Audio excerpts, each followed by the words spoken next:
اعوذ باللہ من الشیطان الرجیم بسم اللہ الرحمن الرحیم۔ میں پناہ پکڑتا ہوں اللہ تبارک و تعالیٰ کی شیطان مردود سے۔ اللہ کے نام سے شروع جو بڑا مہربان اور نہایت رحم والا ہے۔ ہم اپنے نکاحوں کی محفل سجاتے ہیں اور نکاح کے لیے ہم دولہا کے سامنے خطبہ نکاح پڑھتے ہیں، لیکن خطبہ نکاح میں کیا کیا تعلیم دی جا رہی ہے اور دولہا اور دلہن کے لیے اور ساری امت کے لیے، لیکن ہم جو ہے اس طرف توجہ نہیں کرتے، بلکہ ہم خطبہ نکاح کبھی سننے کی طرف مائل ہوتے ہیں اور کبھی دنیاوی کام و کاج میں رہ کر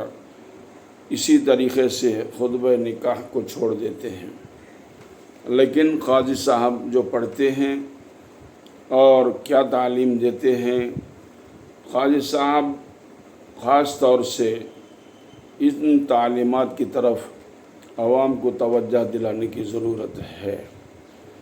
لیکن جب تک ہم یہ کام نہیں کرتے اس وقت تک ہمارا معاشرہ سدھر نہیں سکتا۔ اب میں خطبہ نکاح جو پڑھا جاتا ہے اس کے متعلق آپ کو بتا دینا چاہتا ہوں کہ خطبہ نکاح میں پڑھا جاتا ہے الحمدللہ نحمدہ ونستعینہ ونستغفرہ ونؤمن بہ ونتوکل علیہ ونعوذ باللہ من شرور انفسنا ومن سیئات اعمالنا من يهده الله فلا مضل له ومن يضلله فلا هادي له ونشهد أن لا إله إلا الله وحده لا شريك له ونشهد أن سيدنا ونبينا ومولانا محمدا عبده ورسوله الذي أرسل بالحق بشيرا ونذيرا وداعيا إلى الله بإذنه وسراجا منيرا۔ اما بعد، اب ہم کو ان آیات مبارکہ جو ہم پڑھتے ہیں خطبہ نکاح میں، جس میں اللہ تبارک و تعالیٰ کی تعریف بیان کی جاتی ہے، ذرا اس طرف توجہ فرمائیں۔ بتایا جاتا ہے کہ تمام تعریفیں، یعنی تعریف کے قابل، جیسے کہ اس سے پہلے ویڈیو میں بتایا گیا تھا کہ تعریفیں اللہ عز و جل کے لائق ہیں اور وہی تعریف کے قابل ہے، اور اسی میں بھی یہ بتایا جا رہا ہے کہ تمام تعریفیں اللہ تبارک و تعالیٰ کے لیے ہیں اور ہم اسی کی تعریف بیان کرتے ہیں، اور پھر اس کے علاوہ ہم اقرار کرتے ہیں اس بات کا کہ تعریف کے قابل تو بس اللہ کی ذات ہے، اور اس کے علاوہ ہم اسی سے مدد مانگتے ہیں، اور اس کے علاوہ ہم کسی سے مدد نہیں مانگتے، اور ہمارا مدد کا کسی بھی حالت میں مانگنا اللہ تبارک و تعالیٰ سے ہی ہے۔ اور ہم اپنی نمازوں کے اندر بارہا اقرار کرتے ہیں کہ ایاک نعبد و ایاک نستعین، ہم تیری ہی عبادت کرتے ہیں اور تجھ ہی سے مدد مانگتے ہیں، یعنی ہم اقرار کرتے ہیں اس بات کا کہ عبادت جو ہوتی ہے وہ صرف اللہ کی ہوتی ہے، اور اس کے علاوہ کسی کی عبادت شرک کے اندر داخل ہے، اور اس کے علاوہ ہم مدد بھی اسی سے مانگتے ہیں ہر حال میں۔ وَمَن يَتَوَكَّلْ عَلَى اللَّهِ فَهُوَ حَسْبُهُ، ہر حال میں ہم مدد مانگتے ہیں صرف اللہ تبارک و تعالیٰ سے،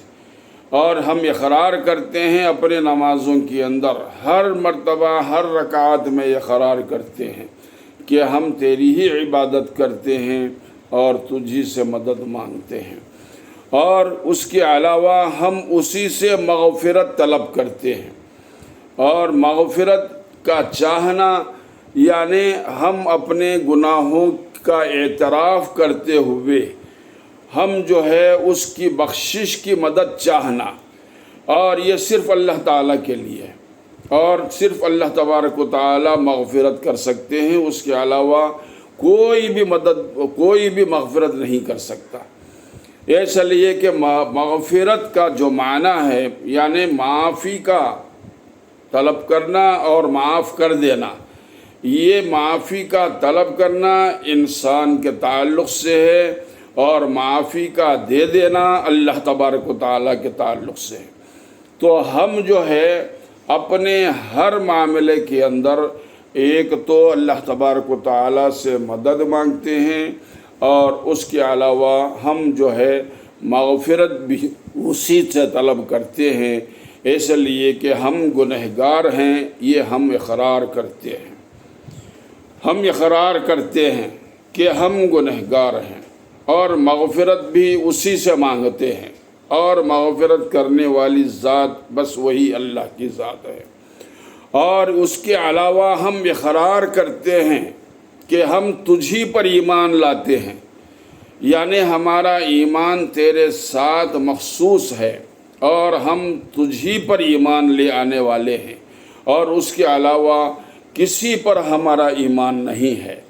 اور اسی کی ذات کے اوپر ہم بھروسہ کرتے ہیں، اور اس کے علاوہ کسی پر بھروسہ نہیں کرتے۔ دنیا کے کسی بھی معاملے کے اندر، اور دنیا کے کسی بھی عہدیدار کے اوپر، دنیا کے کسی بھی منشر کے اوپر، کسی بھی دولت والے کے اوپر، اور کسی پر بھی ہم جو ہے بھروسہ نہیں کرتے۔ اگر ہمارا بھروسہ ہے تو بس صرف اللہ تبارک و تعالیٰ سے ہے، اور اللہ کے نبی صلی اللہ علیہ وسلم سے ہے، اور اس کے علاوہ ہمارا کوئی کسی پر کوئی بھروسہ نہیں ہے۔ یہ ہمارا اقرار ہے، اور ہم خود اپنی برائیوں سے اور اپنے برے اعمال سے اللہ کی پناہ چاہتے ہیں۔ یعنی ایک بات تو ہم اقرار کرتے ہیں کہ ہم برائیوں میں مبتلا ہیں، اور ہم اقرار کرتے ہیں کہ ہمارے سے برے اعمال بھی ہوتے ہیں، لیکن اس کے باوجود ہم اپنے ہر برائی سے اللہ تبارک و تعالیٰ کی معافی چاہتے ہیں۔ اللہ جس کو ہدایت دے دے اس کو گمراہ کرنے والا کوئی نہیں ہے۔ جو اللہ سیدھا راستہ بتا دیتا ہے نا، اس کو جو ہے کوئی گمراہ نہیں کر سکتا، اور کوئی نہیں